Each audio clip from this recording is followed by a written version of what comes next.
A mitologia nórdica é uma das mitologias mais populares e lendárias de todos os povos antigos que habitaram nosso planeta. Deuses, heróis e principalmente os monstros ganhavam vida nesse mundo criado pela cultura dos povos dos países nórdicos, onde personagens batalham pela sobrevivência e pela honra. Mas como toda história, ela precisa de um fim. O Ragnarok é o evento final de toda a mitologia, onde quase todos os personagens morrem, sendo lutando ou não. Foi com essa mitologia e a cultura dos vikings em mente que tivemos muitas histórias famosas da nossa cultura pop, como Vinland Saga, Vikings, Beowulf, Thor da Marvel e até a Porra do Agar, são grandes exemplos populares do quão influente essa mitologia é. Mas como eu disse, esses são os grandes exemplos. São filmes, séries e quadrinhos extremamente populares que qualquer pessoa conhece só de mencionar e que se tornaram marcadores de entrada para conhecer um pouco da cultura dos vikings. Mas e os pequenos? Como eles são? Assim como qualquer outra mitologia, existem diversas maneiras de abordar a mitologia nórdica, mas nesse caso, vamos abordar ela dentro de um cenário pós-apocalíptico. Bom dia, boa tarde ou boa noite, sei lá. Eu sou o Vagabond e hoje vamos falar sobre Stand Still, Stay Silent.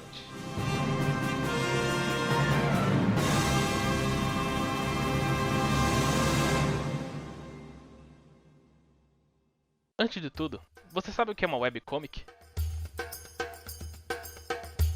Uma webcomic é algo que o próprio nome já diz. É uma história em quadrinhos que foi publicada na internet. Bem simples, né? É, de certa forma sim, mas elas são um pouco mais do que só isso. Como a webcomic é completamente feita pelos seus criadores sem a influência de uma editora, existe muito mais liberdade para os roteiristas e artistas fazerem o que eles realmente querem com esse projeto. É bem perceptível o nível de liberdade que elas proporcionam aos seus criadores, o que acaba deixando cada uma delas com uma identidade própria. Algumas lembram tirinhas de jornais, como Poorly Drawn Lines, outras são mais parecidas como graphic novels, como Nimona. Algumas são bem bobinhas, como Blue Chair, e outras são mais sérias, como Distant Sky. É uma das mídias mais bem distintas que existem atualmente, de preferência comparadas com as HQs tradicionais. Temos webcomics de todos os tipos: horror, mistério, super-heróis, fantasia, sci-fi. E cada uma delas é visualmente diferente uma da outra. Algumas lembrando arte de mangás, só que em cores, obviamente, e diversas outras são bem mais westerns, indo do realismo ao cartoonizado de um desenho animado. E o melhor de tudo, a maioria é de graça para ler. Você pode ler a qualquer momento que quiser. É só escolher qual você quer e vai na fé. E bom, foi assim que eu resolvi pegar Stand Still, Stay Silent para ler.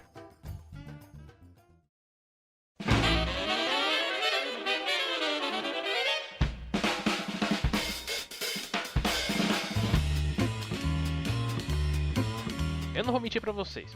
O que mais me atraiu foi o fato de ser uma história pós-apocalíptica com elementos de terror que se passam nos países nórdicos. E eu acabei ficando bastante surpreso com o quanto parecia interessante quando resolvi pesquisar a respeito. Meu interesse aumentou ainda mais quando comecei a ver a arte dos painéis dessa webcomic. E rapaz, isso é algo que eu nunca tinha visto em uma HQ tradicional. E que provavelmente nunca vou ver. Olha isso, coisa bonita. Calma, eu tenho que me controlar. Não vou ficar babando um momento na arte dessa webcomic ainda. Tem muita coisa pra falar antes de comentar sobre ela. Enfim, Stand Still, Stay Silent é uma webcomic pós-apocalíptica com elementos de terror e uma pitada de mitologia nórdica, publicada em um site próprio, link na descrição, com arte e roteiro de Mina Sandberg.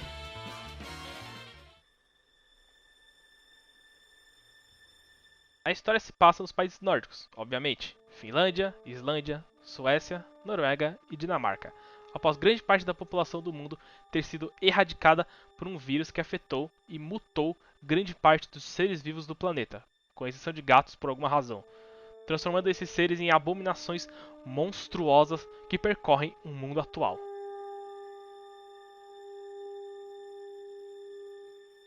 Aqui, acompanhamos uma equipe de exploradores que são contratados para irem explorar, óbvio, um lugar chamado de Terra Silenciosa, uma área que nunca mais foi explorada pelo povo 90 anos depois da pandemia, onde eles precisam recuperar o máximo de livros e relíquias do velho mundo durante um mês. A quest deles é só isso mesmo: recuperar livros numa área não explorada há quase 90 anos e possivelmente infectada e perigosa pra caralho.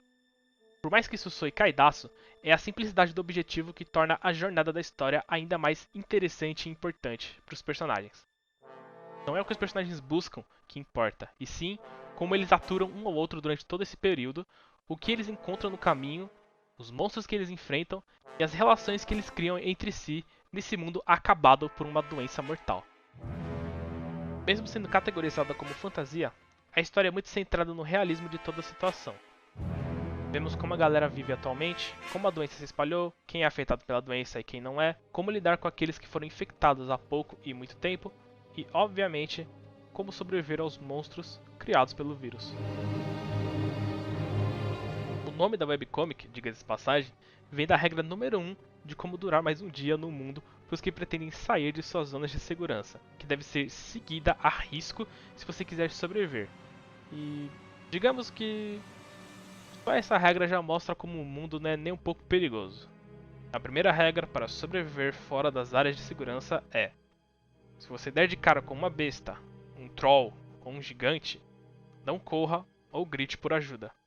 Apenas fique parado e fique em silêncio. Talvez ele vá embora. Como eu disse há pouco tempo atrás, a história se passa na área dos países nórdicos, onde vemos o que aconteceu antes da pandemia no prólogo, e com o tempo vamos aprendendo como cada país criou um jeito diferente de lidar com a infecção, e como manter uma sociedade estável. Alguns, por exemplo, são fortemente militarizados, alguns são como vilas medievais, e outros são como uma boa e velha sociedade moderna. Como a autora é de nacionalidade nórdica, ela tem uma ótima noção da geografia dos países e de como cada cultura tem suas próprias peculiaridades que, novamente, são mais exploradas naquelas páginas de informação, dando até um mapa para entender melhor cada detalhezinho muito bem elaborado pela autora. Ela também elabora muito bem a existência de magos dentro desse mundo. A magia, mesmo não sendo muito impactante, é presente o suficiente para dar um ar de sobrenatural às coisas, onde os magos são responsáveis por interagirem com o mundo espiritual. Grande parte dos aspectos fantasiosos da história são bem sutis e complementares por enredo, como os gatos sendo os únicos animais capazes de sentirem a presença dos infectados e espíritos, por exemplo. Esse é definitivamente um dos mundos pós-apocalípticos mais únicos que existem, e é muito interessante e muito bem articulado o jeito que as coisas são apresentadas pelo leitor. É meio estranho o fato de que a atmosfera não chega a ser tão pesada e séria quanto o próprio universo em que a história se passa.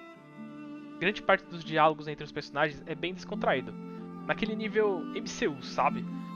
Mesmo eles passando por situações extremamente perigosas, o clima continua bem de boa, como se o que eles estivessem presenciando não fosse nada demais no dia a dia deles. Ainda falando sobre os personagens, o design deles é bastante cartunesco e chega até a ser fofinho. Tipo, se eu mostrasse uma imagem do visual dos personagens para qualquer pessoa comum, elas nunca me diriam que esses são personagens de uma história pós-apocalíptica. Não que isso seja ruim, muito pelo contrário. Eu acho que o design deles complementa bem o clima descontraído. Por culpa disso, a webcomic é bem fácil de ler por causa dessa abordagem mais leve do tema.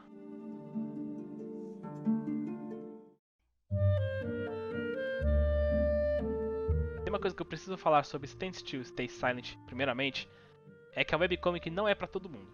Não por causa da violência e do conteúdo não adequado para jovens menores de 18, mas sim porque ela passa muito tempo construindo o mundo e apresentando seus personagens. Quando você começa a ler, já não é segredo que o mundo vai pro caralho.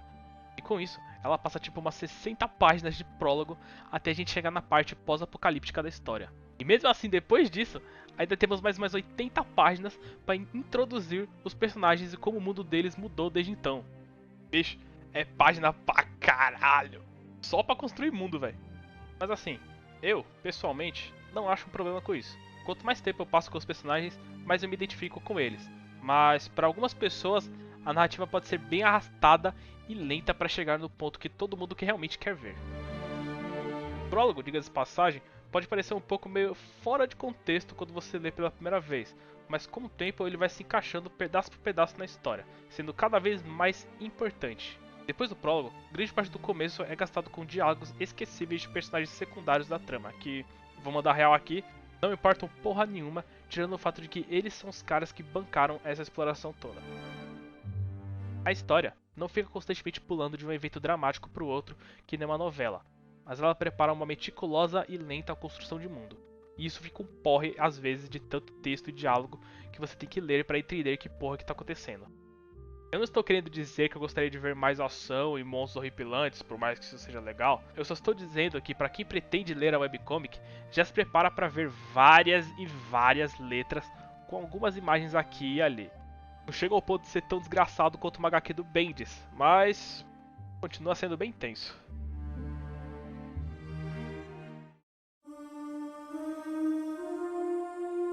Toda a história gira em torno desse bando de desajustados aqui. Cada membro da equipe é de um país nórdico diferente, e cada um com suas línguas próprias, o que acaba resultando em dificuldades em comunicação entre eles ocasionalmente. E quando você começa a conhecer esses personagens, vemos que todos eles são uma mistura de personalidades bem distintas e carismáticas, que podem até mudar de uma hora para outra quando eles encontram o principal problema da Terra Silenciosa: os infectados. É tudo divertido e bonitinho enquanto eles rumam em direção ao norte, mas claro, as coisas obviamente não continuariam desse jeito por muito tempo. Nossos heróis terão que lidar com monstros, fantasmas, suprimentos escassos e a infecção para tentar sobreviver à jornada de ida e volta. O clima que começa leve, cheio de alegria e piadas entre esse grupo, vai direto pro poço quando esses bichos começam a aparecer e a história começa a progredir. A autora introduz também vários conceitos interessantes nesses momentos, como um sonho compartilhado entre os magos, onde eles podem comunicar entre si mesmo não falando a mesma língua, e o fato dos monstros terem sido apelidados com os nomes respectivos de outros monstros da mitologia nórdica, o que faz bastante sentido quando você começa a olhar direito para eles. Quase toda a cena de ação é extremamente tensa, com uma organização de painéis brilhante e um senso constante de que algo está sempre rastejando por perto. Essa sensação acontece até mesmo nas cenas mais calmas, quando os fantasmas são introduzidos, e dá uma sensação de paranoia muito real. Quero deixar aqui também uma menção ao jeito que a webcomic trata a morte dos personagens, algo que eu só posso descrever como assustadoramente belo. Gostaria de falar mais sobre isso, mas nesse momento eu estou usando 100% do meu cérebro para não spoiler o que acontece com os personagens para não estragar a surpresa. Mas tenha em mente que é muito bonito.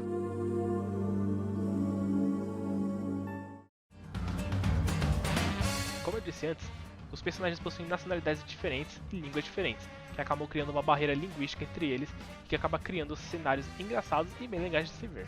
Eu também achei bem legal o jeito que a roteirista demonstra qual língua o personagem está falando através de uma bandeirinha no balão de fala. Cada um desses personagens são extremamente diferentes um do outro, dando uma dinâmica muito bem explorada e divertida de ver. Nesse squad de malucos, temos o Lali, um moleque meio estranho com poderes mágicos e um comportamento extremamente semelhante a de um gato. Ele é o batedor do grupo. Tem também sua prima, Turi, uma menina baixinha e meio gordinha, cheia de espírito e vontade de sair numa aventura. Ela é a única do grupo que fala todas as línguas nórdicas, servindo como tradutora às vezes entre os personagens. Ela também é a mecânica e motorista do grupo. Tem o Emil, o boy da HQ, um cara surpreendentemente arrogante e orgulhoso, mas gente fina pra caralho. Ele também é meio piromaníaco e um dos combatentes do grupo. E Grum, ruivona, alta pra cacete, pica esportista e olhos roxos. Ela é uma garota que veio de uma família que caça trolls, sendo extremamente confiante, extrovertida e foda pra caralho. No geral, best girl da HQ. Ela é a líder do grupo e também é outra combatente. Mikkel, o mais velho do grupo, mais quieto, só falando o necessário, cara grande e com um senso de humor meio sarcástico. Ele é o mais experiente do grupo, sendo também o cozinheiro e médico. E pra fechar, Reynir, o cara que eu achava que era uma mina, outro mago, meio irritante, mas é um cara legal também. No começo, eu não fui muito com a cara dessa galera aí, mas como tudo na webcomic, eu comecei a me interessar mais por eles quanto mais tempo passava e mais eu aprendia sobre eles, revelando suas motivações e desejos do porquê querem participar dessa expedição. Demorou umas 200 páginas para isso acontecer, mas valeu a pena porque eu gosto bastante desses personagens. Pelo menos o suficiente para ter ficado com o cu na mão sempre que algum bicho aparecia, porque dava uma sensação que eles podiam morrer a qualquer momento. Claro, nem todos os personagens são bons e interessantes. O Reynir, por exemplo, é um porre, e grande parte do segundo ato da webcomic é focada nele, o que me fez querer assistir um vídeo sobre como um aspirador de pó funciona, porque eu acho que até isso seria mais interessante do que ele. Os personagens secundários também são bem chatos e unidimensionais. A equipe de controle da missão que organizou toda essa porra, formada por essa galera aqui, são os responsáveis por monitorar a missão através do rádio e oferecer ajuda caso necessário. e eu mal lembro o nome deles. Enquanto escrevi os roteiros, eu tive que pesquisar a cara dos malucos pra lembrar quem eles são. Mesmo demorando para se sentir investido no universo e nos personagens, existe uma coisa que é unânime a respeito de prender a atenção do leitor do começo ao fim da jornada. E eu falo isso sem um pingo de vergonha na cara, que foi o motivo principal de eu ter começado a ler essa webcomic. A arte. Se Avas Demon e Hair Summon não existissem, essa com certeza seria a melhor arte que eu já vi em uma webcomic. Porra, eu vou até ser pretensioso e falar que a arte de Nina Sundberg estaria no topo do meu pódio de artistas, ao lado de lendas como Deus, quer dizer, Alex Ross, Darwin Cook, Francesco Francavilla e Tim Sale. Eu fiquei bastante surpreso quando descobri que a arte era a mão livre, porque deve dar uma tendinite do demônio. Todas as paisagens são lindas e um deleite de se observar. Os mapas, os panfletos e jornais têm muitos detalhezinhos que você não consegue ver numa olhada só. Bicho, alguns são tão detalhados que você chega a ficar descrente com o cuidado que essa mulher teve em desenhar uma folha de papel. As paradas chegam a ter dobras, queimaduras e até rasgos que são muito bem feitos. Depois de ler essa webcomic umas 3 vezes, enquanto observava os painéis, eu não tinha percebido, antes das 2 primeiras vezes, mas a evolução da arte nos últimos anos que ela passou trabalhando nessa webcomic é bem gritante. Isso é algo comum, obviamente, já que a webcomic começou sendo postada lá em 2013 e até hoje ela continua sendo postada. Nas primeiras páginas, alguns personagens estão desenhados meio tortos se comparado com a arte atualmente, com umas linhas rabiscadas, falta de detalhes nos rostos e coloração meio estranha. Não chega a incomodar reler a história do começo, mas é algo que vale ressaltar, já que mesmo com esses problemas na arte, ela ainda era muito boa e só ficou cada vez melhor com o passar do tempo. Uma coisa que me deixa com um nível de satisfação elevado é o jeito que a autora utiliza o jogo de cores dela. A autora gosta bastante de manter uma cor principal, com algumas apenas complementando ela. Nas primeiras páginas, por exemplo, temos esse tom de vermelho vibrante dominando grande parte das páginas. E perto do final, temos um azul bem suave, quase um azul bebê.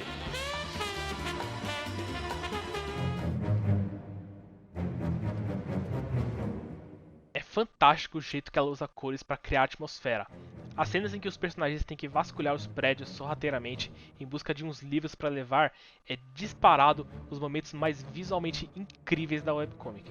O clima, a iluminação e as cores transformam essas cenas em algo direto de um jogo de survival horror, e isso é apenas complementado pelo design dos monstros e dos espíritos que atormentam e caçam os personagens ao decorrer da história. Cada um deles é de cair o queixo. São grotescos, detalhados e incrivelmente horripilantes, servindo de contraste quase perfeito para o jeito que os personagens se parecem. Essas páginas aqui, por exemplo, me arrepiaram a primeira vez que eu li elas.